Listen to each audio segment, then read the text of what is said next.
Hi there, my name's Chris Canavan. I'm the sales manager here at Silver Fox Limited. Today we wanted to bring you a video just going through the differences between the types of engraved labelling that we produced here at Silver Fox.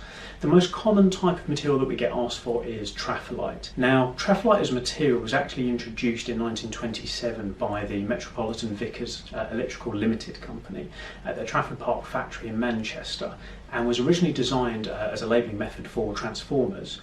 The name Traffolyte has basically stuck and is now used as a catch-all term for a multitude of different engraved labelling solutions.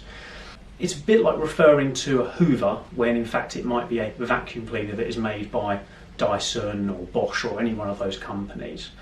In addition to offering traditional Traffolyte material, we do also offer our endurance laser engraved acrylic product here at Silver Fox Limited. Now, there are a few key differences between the two.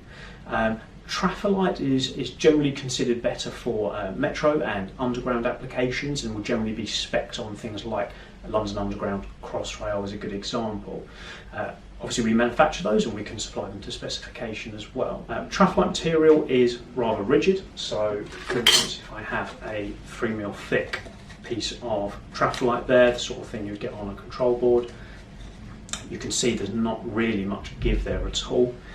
But if I take some of our endurance laser engraved acrylic, now this is a 1.6mm thickness, so they are different thicknesses, but you can already see how different that is in terms of how flexible that is. So if you had an application where maybe the surface isn't quite flat, then something like the acrylic may be better suited. And just with the Traffolyte, this can be produced with adhesive backing, or it can be produced with screw holes to suit your needs. The other main key difference in terms of UV stability. So you've probably all seen Traffolyte labelling on buildings, or if you've been trackside or anything like that. It's maybe cracked, it's fading, that sort of thing, and it doesn't last particularly well outside, maybe a couple of years, and then it will start to fade. With the laser engraved acrylic, it's tested to 8,000 hours of accelerated UV, and that's independent testing. So it's far better suited to external applications, and it doesn't fade nearly as quickly, and also it doesn't get brittle at all. Now, Traffolyte as a material is prone to chipping sometimes as well. Even when it's cut, it does tend to chip sometimes. So if you're having a label actually manufactured, we tend to find it does actually chip slightly around the edges, which is why we always bevel our Traffolyte material. But you can see it is prone to chipping, whereas the laser engraved acrylic is not. Also, in terms of turnaround time, as the name suggests, the endurance laser engraved acrylic is laser engraved.